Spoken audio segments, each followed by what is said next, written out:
नुकतंच विशाखा सुभेदार म्हणजे अक्षरशः हास्य जत्रा असेल किंवा समीर चौगुले बरोबर जी स्किट करून सगळ्या महाराष्ट्राला हसवणारी कलाकार असेल, तिचा अचानक एक व्हिडिओ व्हायरल झाला आहे. त्याच्यामध्ये ती खूप रडते आणि विनंती करते की तिचा मुलगा कुवेतमध्ये अडकला आहे. तर तिथं काय झालंय नेमकं किंवा अशी काय गंभीर परिस्थिती घडली आहे की ज्यामुळे विशाखा सुभेदार जी सगळ्या महाराष्ट्राला हसवते ते स्वतः एवढं जास्त रडते. याच विषयावरती आपला हा आजचा व्हिडिओ असणार आहे. नमस्कार, मी सर्वेशन, तुम्ही बघताय शब्दवेडे.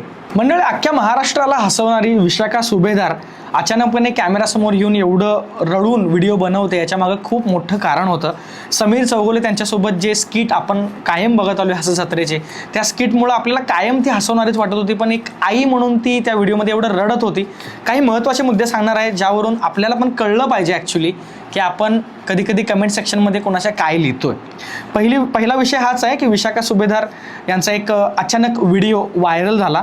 त्या व्हिडिओमध्ये विशाखा सुभेदार स्वतः होत्या. त्या खूप जास्त इमोशनल झाल्या होत्या, खूप जास्त रडत त्या व्हिडिओ बनवत होत्या.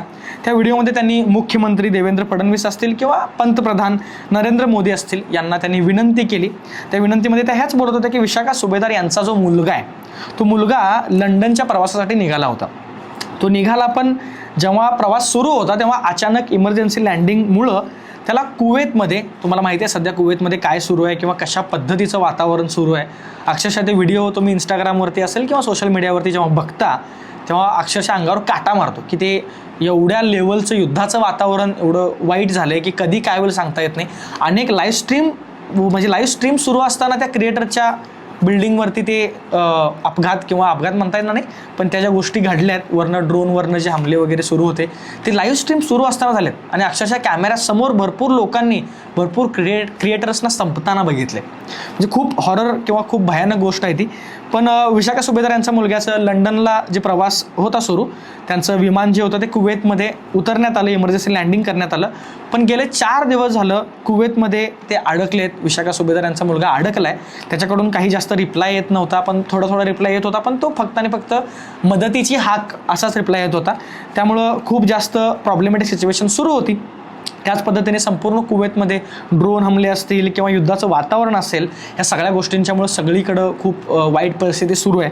एका हॉटेलमध्ये त्यांच्या मुलग्याला ठेवलं आहे अशा पद्धतीची न्यूज देखील आपल्याला कळली. पण दुबईच्या लोकांना जसं, म्हणजे दुबईत जे झालं होतं तिथल्या लोकांना जसं बाहेर काढण्यात आलं, त्याच पद्धतीनं आपलं सरकार त्यांना का लवकर आणत नाही, अशा प्रकारचा थोडासा एक प्रश्न विशाखा सुभेदार यांनी देखील रिक्वेस्ट केली. ॲक्च्युली प्रश्न नाही मांडला की जसं त्या लोकांना बाहेर काढे तसंच आपल्या या लोकांना देखील बाहेर काढा. जसं भारतातील लोक जे कुवेतमध्ये अडकलेत, त्या भारतातील अडकलेल्या लोकांना भारतात परत आणण्यासाठी कृपया प्रयत्न करा, अशा प्रकारचं विशाखा सुभेदार यांनी म्हटलेलं आहे. एक आई म्हणून जो त्रास आहे, तो त्रास खरंच आपण समजू शकत नाही ॲक्च्युली त्यांना काय वाटत होतं. पण काही कमेंट्स आहेत, त्या कमेंट्स मी तुमच्या समोर इथं 100% नाव नाही दाखवणार त्यांचं, पण अशा परिस्थितीत देखील लोक अशी कमेंट करतात. लिटरली सोशल मीडियावरती काय सुरू आहे तेच आपल्याला कळत नाही. सगळ्यात पहिली मी स्क्रीनवर दाखवतो तुम्हाला इथं. सगळ्यात पहिली कमेंट बघत असाल, ओव्हर ॲक्टिंग का 50 रुपये काट, पुढं हसतायत. त्यांना दुसरी कमेंट अशी आहे की दारू किती पिला. तिसरी कमेंट असं आहे की असू दे की येऊन फिरून झाल्यानंतर येईल. चौथी कमेंट आहे 10 करोड द्या मला, मी आणतो. 5वी आहे जाताना काय व्हिडिओ टाकला तो जातोय म्हणून. म्हणजे लिटरली हे कमेंट मी दाखवायचं कारण असं आहे मंडळी, आपण ॲज अ ऑडियन्स किंवा ॲज अ रिव्ह्यूवर किंवा ॲज अ व्ह्यूवर म्हणून आपण या गोष्टी समजून घेतल्या पाहिजेत की कुठल्या विषयावरती आपण काय बोलतो. ऑब्व्हियसली तुमचा अधिकार आहे, तुमचा मोबाईल आहे, तुम्ही काही बोलू शकता. पण कधी कधी आपण महाराष्ट्रातली माणसं आहोत, आपण मराठी माणसं आहोत, आपल्याला भावना आहेत, आपण इमोशनल माणसं आहोत. कधी कधी ते विषय जे असतात ना, त्या व्यक्तीला फक्त आपली एक चांगली कमेंटच खूप जास्त धीर देऊ शकते. आणि लिटरली ती एक आई आहे, तिचा मुलगा तिकडे अडकला आहे म्हटल्यावर ठीक आहे, तुम्ही चांगली कमेंट करू शकत नाही तर वाईट पण करू नका, अशी माझी एक विनंती आहे. मी का तुम्हाला हे करत नाही आहे, पण कधी कधी अशा परिस्थितीमध्ये ना एखादी चांगली कमेंट खूप जास्त आसरा देते, खूप जास्त आपल्याला ताकद देते. त्यामुळे मी एवढंच सांगेल की त्यांचा मुलगा लवकरच, त्यांचा मुलगाच नाही तर जेवढे लोक आपली भारतातले असो किंवा कोणतेही लोक असो जे की तिथं अडकलेत किंवा जे धोक्यात आहेत, त्यांचा धोका टळून जावा आणि ते जे अडकले तिथून ते सुखरूपपणे आपापल्या घरी परत यावेत, एवढंच सांगेल. बाकी आपण भेटू नेक्स्ट व्हिडिओमध्ये. तोपर्यंत धन्यवाद.